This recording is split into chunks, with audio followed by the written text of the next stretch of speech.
12 제자를 부르사 둘씩 보내시며 더러운 귀신을 제어하는 권능을 주시고 명하시되 여행을 위하여 지팡이 외에는 양식이나 배낭이나 전대 돈이나 아무것도 가지지 말며 신만 신고 두벌 옷도 입지 말라 하시고 또 이르시되 어디서든지 누구의 집에 들어가거든 그곳을 떠나기까지 거기 유하라. 어느 곳에서든지 너희를 영접하지 아니하고 너희 말을 듣지도 아니하거든 거기서 나갈 때에 발 아래 먼지를 떨어버려 그들에게 증거를 삼으라 하시니 제자들이 나가서 회개하라 전파하고 많은 귀신을 쫓아내며 많은 병자에게 기름을 발라 고치더라. 아멘. 아멘.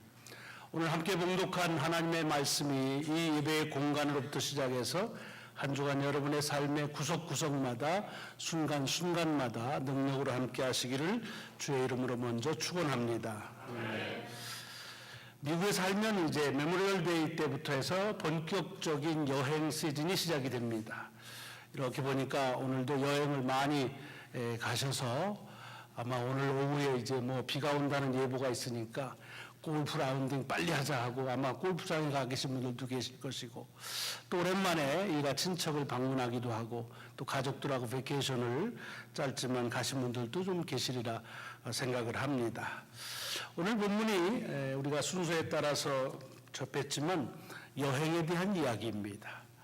오늘 본문에 보면 마가복음에 의하면 예수님의 12 제자들이 스승과 함께 같이 생활하다가 얼마쯤 지났는지는 모르지만 이제는 둘씩 짝져서 그래서 여행을 떠나게 됩니다. 뭐 그동안 수고했다고 위로하느라고 휴가 가는 것도 아니고 특별한 그런 미션을 가지고 떠나는 여행입니다. 그러니까 이 여행은 제자들이 원해서 가는 여행은 아닙니다.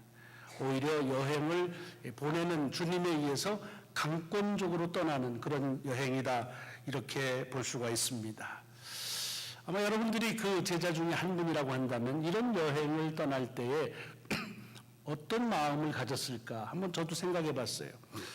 아유 그냥 스승하고 계속 24시간을 세븐데이 계속 같이 있다가 이제 좀 떨어져서 숨 좀 고르겠구나 그런 시원함이 있었을지 또는 새로운 것에 대한 설레임과 그리고 그런 미지의 일에 대한 그런 기대를 가지고 했을지 아니면 이거 선생님 떠나가지고서 처음으로 가서 이제 사역을 해야 되는데 어떤 일이 일어날까 하는 데 대한 그런 불안함이나 걱정이 있을지 아마도 그 두 개가 이렇게 같이 교차되는 그런 마음을 가졌지 않았을까 하는 생각을 해봅니다.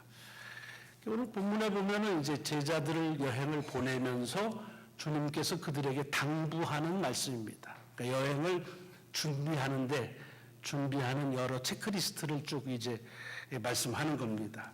오늘 그 중에서 8절과 9절의 말씀을 보시겠습니다. 거기 보면 이런 말씀이 있습니다. 명하시되 여행을 위하여 지팡이 외에는 양식이나 배낭이나 전대의 돈이나 아무것도 가지지 말며 신만 신고 두벌 옷도 입지 말라 하시고 이렇게 되어 있습니다. 여러분 이 말씀이 이게 여행을 준비하는 여행 체크리스트에 딱 맞는 얘기인가 아마 의아해하실 겁니다. 왜냐하면 우리도 여행을 많이 떠나지만 사실은 정반대로 해야죠. 이걸 보면 여행을 위해서 지팡이만 달랑 들고 가지 마라. 양식도 넉넉하게 준비하고 배낭 무겁다고 해서 그냥 다 빼놓고 가지 말고 차근차근 챙겨서 필요한 것들 다 집어넣어라. 그 다음에 전대 지갑에다가는 가능하면 돈도 좀 많이 집어넣고 가고 요즘으로 말하면 크레딧 카드 잊어버리지 말고 그렇게 다 가져가라. 지금 신는 신발 그거 언제 다를지 몰라. 그러니까 엑스트라로 하나 더 챙기라든가 옷을 지금 입는 거 그거 꾀죄죄하니까 좀 여벌로 여러 벌 가지고 가라. 이게 보통 여행을 가는 사람에게 체크해 주는 그 리스트입니다. 그걸 뭐 누가 하든지 아니면 자기가 여행을 하든지 그렇게 여행을 아마 준비합니다. 아마 유장님도 짧게 이렇게 10시간 오셨지만 아마 여행 떠나기 전에 다 이렇게 체크를 하셨을 겁니다. 누구나 그렇게 합니다. 그런데 여기 하물며 제자들을 이제 특별한 임무를 가지고서 보내는데, 그렇다고 한다면 사실은 이런 걸 챙겨줘야 될 분이 스승입니다. 그러니까 뭐 이렇게 특별한 그런 미션을 가지고 가니까 다른 거 걱정하지 마라. 이거 내가 다 준비했다고서 한 무탱씩 이렇게 딱 갔다가 그렇게 줘야 그게 스승으로서 제자들을 파송하는데 예의고 도리입니다. 뭐 형편이 별로 여의치가 않아서 다 준비 못했다고 한다면 그래도 얘기는 하셔야지. 내가 이렇게 준비해야 되는데 형편이 니들도 알다시피 우리가 한두 명이냐? 그러니까 다 그래도 알아서 좀 잘 챙겨가라 하고 챙겨갈 그것을 챙겨줘야 될 것입니다. 근데 이거는 뭐 챙겨주기는커녕, 아니 뭐 준비해주기는커녕 아예 준비하는 것 자체를 못하게 하는 말씀입니다. 예수님께서 복음서 읽어보면 아주 참 어떨 때 보면 야박하시잖아요. 근데 여기서도 어떻게 이렇게 모질게 이런 말씀을 하시나 하는 생각을 가지고 오늘 본문을 대할 수가 있습니다. 저는 개인적으로 이 말씀을 읽으면 언제나 연상되어지는 그런 제 삶의 경험이 하나 있습니다. 저희 그 신학교에서는 다닐 때에 해마다 여름방학이 되면 학생들이 전부 전도대로 전국에 이제 흩어져서 갑니다. 4명, 5명이 한 계조를 해서 2박 3일 동안 이제 수양관에 가가지고 훈련 받고 기도하고 그리고는 이제 준비해가지고서 갑니다.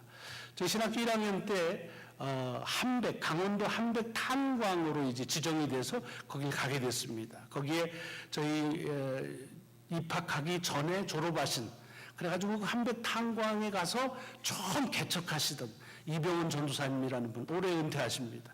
그분이 이제 첫 목회지로 하는데 이제 거기를 배정받아서 가게 됐습니다.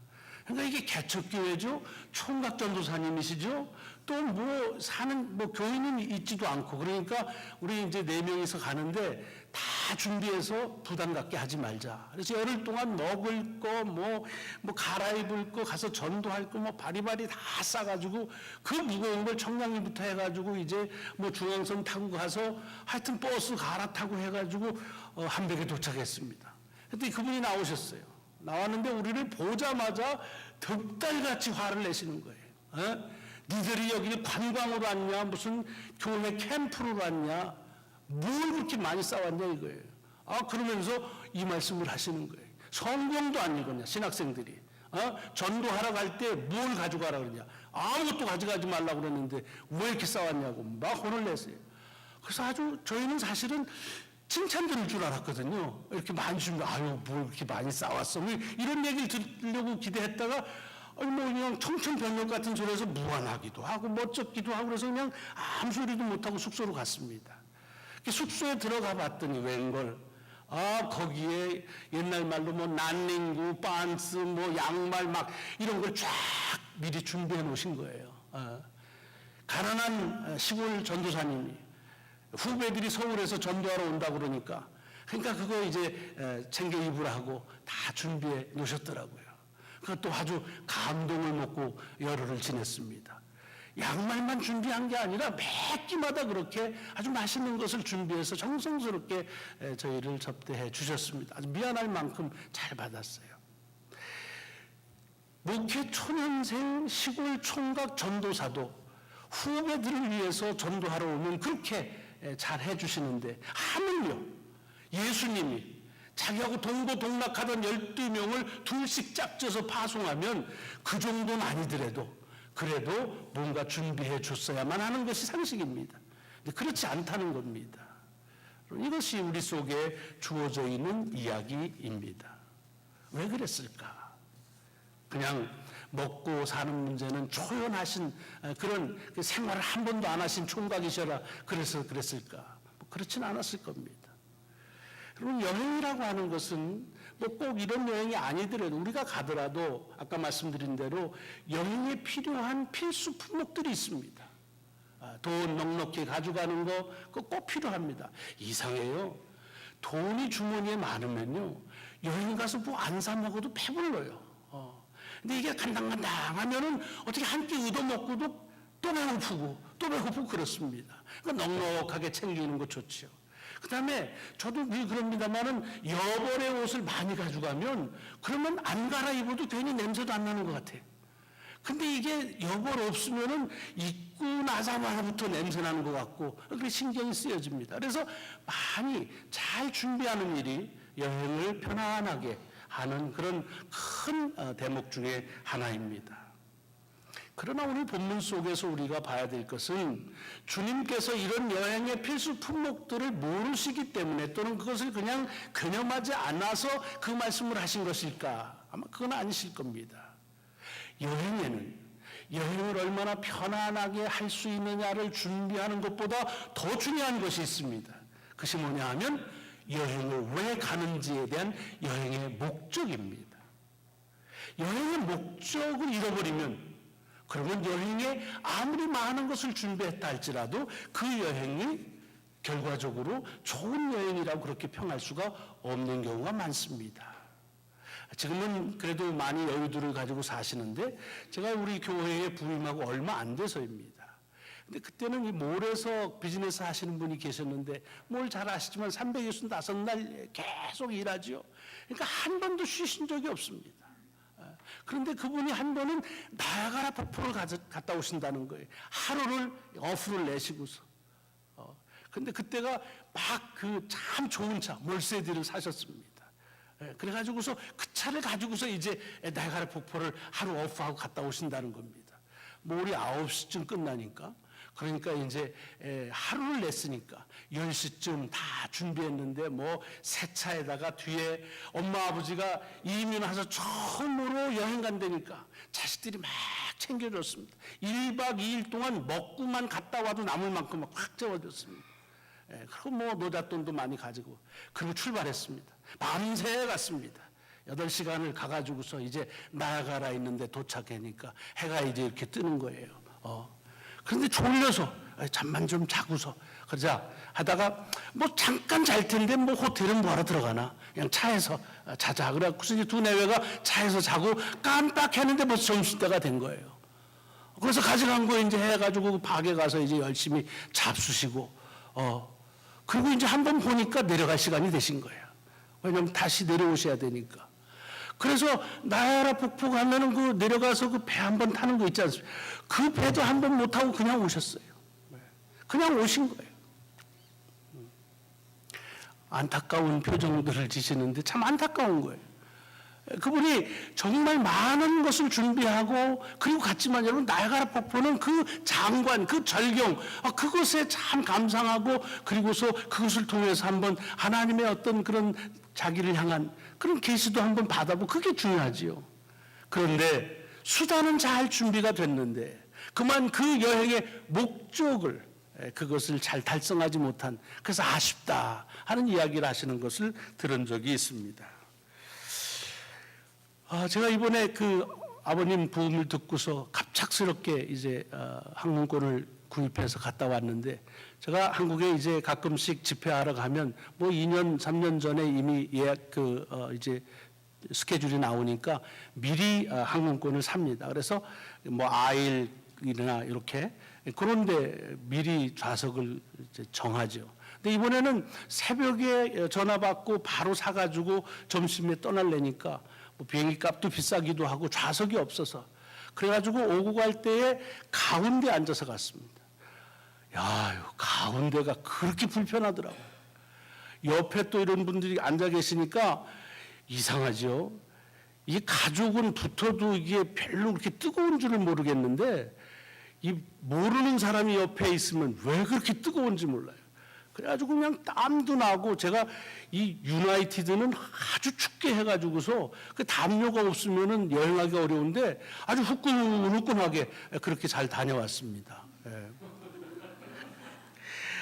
근데 무슨 얘기를 드리려고 하냐면 만약에 제가 여행을 좀 편안하게 간다고 하면 그 비행기 안 탑니다.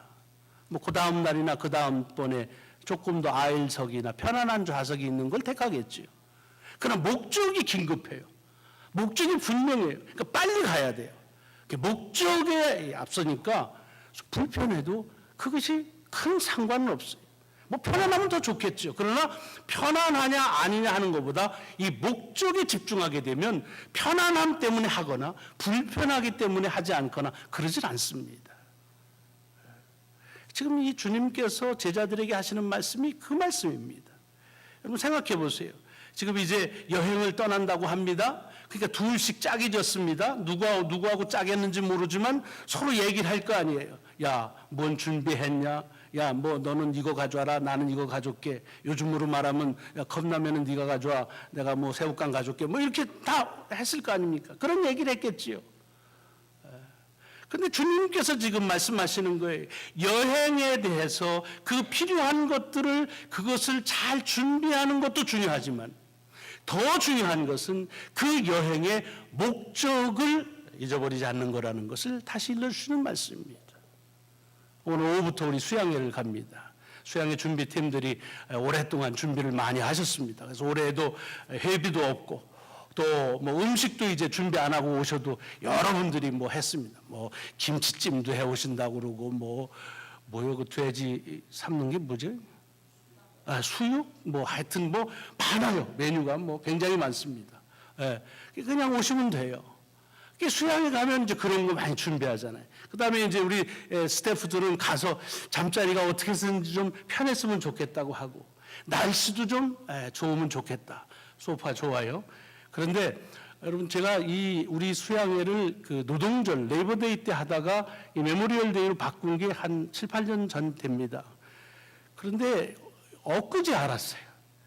지난 30년 동안 메모리얼 데이의 이 지역은 30년 동안에 24번 비가 왔대요. 그러니까 그 안 왔던 서너 번이 안 와서 난 좋았는데 아마 그때가 안 오던 그 6번 중에 3번이었던 것 같아요. 다음에는 옮겨야 되나 그런 생각도 합니다. 왜? 비가 오면 조금 좀 그래요. 그렇죠? 예.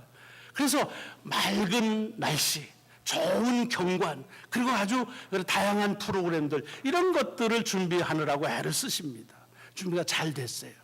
근데 사실은 이 수양회라는 것, 리트릿 또는 퇴수회라는 것은 우리의 일상에서 물러나서 이제는 하나님께서 자연을 통해서 우리에게 주시는 그 계시, 우리가 그걸 일반적인 계시라고 말하는데 하나님의 그 자연을 통한 계시 앞에 서보는 것이 이 수양회의 가장 중요한 목적입니다. 그래서 바람이 불면 부는 바람을 따라서 성령님의 역사를 경험하고, 비가 오면 비 오는 대로 그 빗줄기 같은 그런 성령님의 강림하심을 경험하는 거예요. 근데도 우리는 비만 오면 이번 수양회 뭐 이렇다 저렇다 얘기를 합니다. 저는 학교 다닐 때 비만 오면 서대문에부터 동대문까지 미군 야전 잠바 그거 물들인 거 그거 입고 그냥 걸었습니다. 종로통을. 왜 걸었느냐고 물어보진 마세요. 그냥 걸었어요. 비만 오면. 그럼 멋있더라고요. 그냥 괜히 혼자서. 웃기죠? 그게 멋있다고 그러니. 하여튼, 그랬어요. 인생이 뭔가 막 이렇게 맞으면서 생각도 해보고 그랬습니다. 비도 하나님이 주시는 참 좋은 계시의 한 수단인데도 우리는 그거는 좀 싫어하는 경우가 있어요. 이제 비가 올 것 같아서 제가 말씀드리는 거예요. 수양회는 하나님의 자연을 통한 계시 앞에 우리가 서는 이 목적이 중요한 거예요.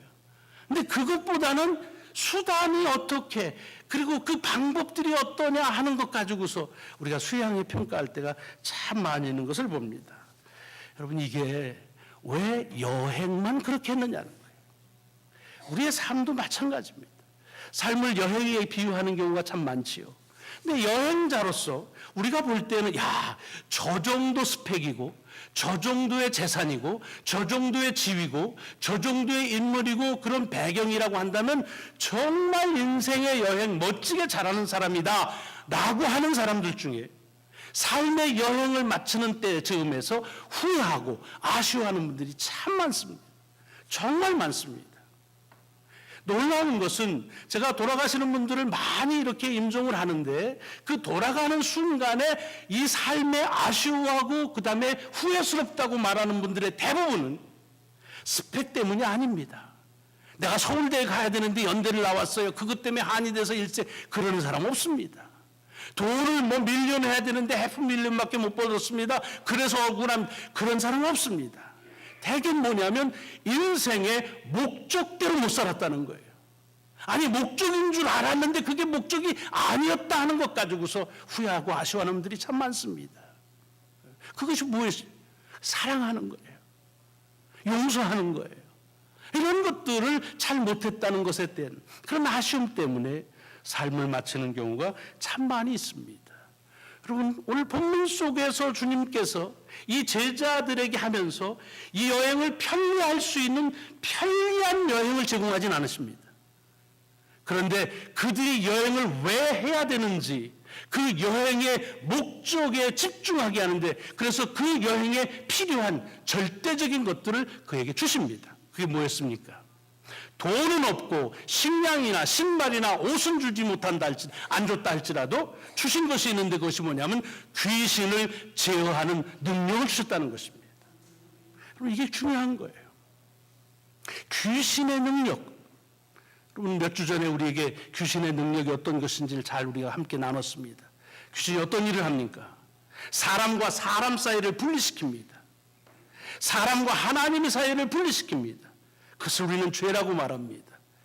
사람이 가질 수 있는 큰 힘을 갖게 해서 누구도 제어할 수 없는 힘을 갖지만 그것 가지고 그냥 소리 지르거나 자기를 해치게 하며 살게 한다는 겁니다. 귀신의 역사는 no reason, 이유가 없습니다. 아니, 어떻게 엄밀하게 말하자면 삶의 이유에 닿지 못하게 살아가는 것이 귀신의 역사입니다. 그것을 제어하게 한다는 건 무슨 뜻입니까? 그것은 삶의 목적이 더불어 살게 하시고 하나님과 하나 되게 하고 그리고 더불어 사랑하고 용서하고 용서받는 삶, 그 삶을 그렇게 하라는 것입니다. 그것을 주님께서 하셨고 주님의 제자들로 하여금 주님 대신에 주님으로 살게 하시는 것, 그것이 그의 여행의 목적이었습니다. 그거에 집중하라는 것이죠. 바울은 이와 같은 삶을 살고 마지막 거의 저의 삶의 마지막 가운데 썼던 빌립보서에서 이렇게 말합니다. 나는 형제들아 아직 내가 잡은 줄로 여기지 아니하고 오직 한 일, 뒤에 있는 것은 잊어버리고 앞에 있는 것을 잡으려고 표대를 향하여 예수 그리스도 안에서 하나님이 위에서 부르신 부름의 상을 위하여 달려가노라. 오직 우리가 어디까지 이르렀든지 그대로 행할 것이라. 삶에 자기가 어디에 와 있는지 그건 상관없다는 거예요. 방향만 맞으면, 그 이유에게만 집중하면 그것은 그대로 간다는 겁니다. 여러분, 삶에 있어서 무엇이 성공적인 삶이냐? 성공을 영어로 success라고 그러죠. 근데 success라는 단어는 succeed라는 말과 원이 같습니다. 무엇이 성공적인 삶이냐? 이어갈 수 있는 삶이 성공이라는 거예요. 다다르지 못하고 다다랐느냐가 아니라 다다르지 못해도 그 방향과 그 목적이 같으면, 그러면 그 삶은 성공적인 삶이라고 말하는 것입니다. 주님께서 이 제자들에게 지금 얘기하시는 것이 그거예요. 내가 너희들에게 여행의 목적에 집중하라는 거예요. 귀신을 제어하는 일들, 귀신들 하여금 이 인생의 목적이 무엇인지를 못하게 하는, 그리고 잊어버리게 하는, 그래서 겨우 그냥 편안하고 편리하게만 살면 되는 것처럼 하는 그것에서 벗어나서 여행의 목적에, 삶의 목적에, 그리고 인생의 목적에 집중하라고 하는 말씀입니다. 여러분, 이것이 오늘 우리에게 동일하게 적용이 됩니다. 우리의 가정 한번 잘 보세요. 가정에서 여러분들이 뭐 이렇게 좀 시끄럽게 갈등이 일어나는 일들 보세요.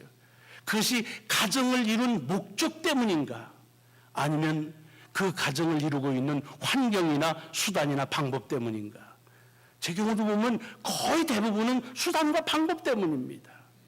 가정을 이루게 하신 그 목적에 집중하지 못하게 되면, 그러면 수단과 방법 때문에 그것에 치우쳐서 그래서 갈등을 일으키는 경우가 참 많습니다. 교회도 마찬가지입니다.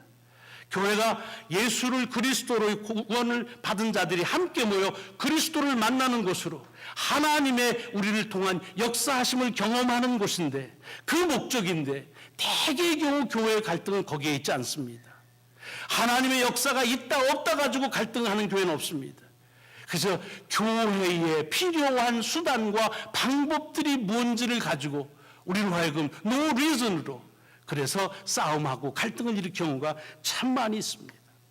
오늘 그러므로 오늘 본문 속에서 주님께서 우리에게 강력하고 분명하게 하시는 말씀이 그것입니다. 삶을 살아가는 데 있어서 내가 챙겨야 될 것, 내가 편리하고 편안한 것들보다 더 중요한 것이 내 삶의 목적이 무엇인지, 삶의 이유가 무엇인지를 주목하라고 하는 것입니다. 여러분, 이것은 제자들을 파송할 때와 동일합니다.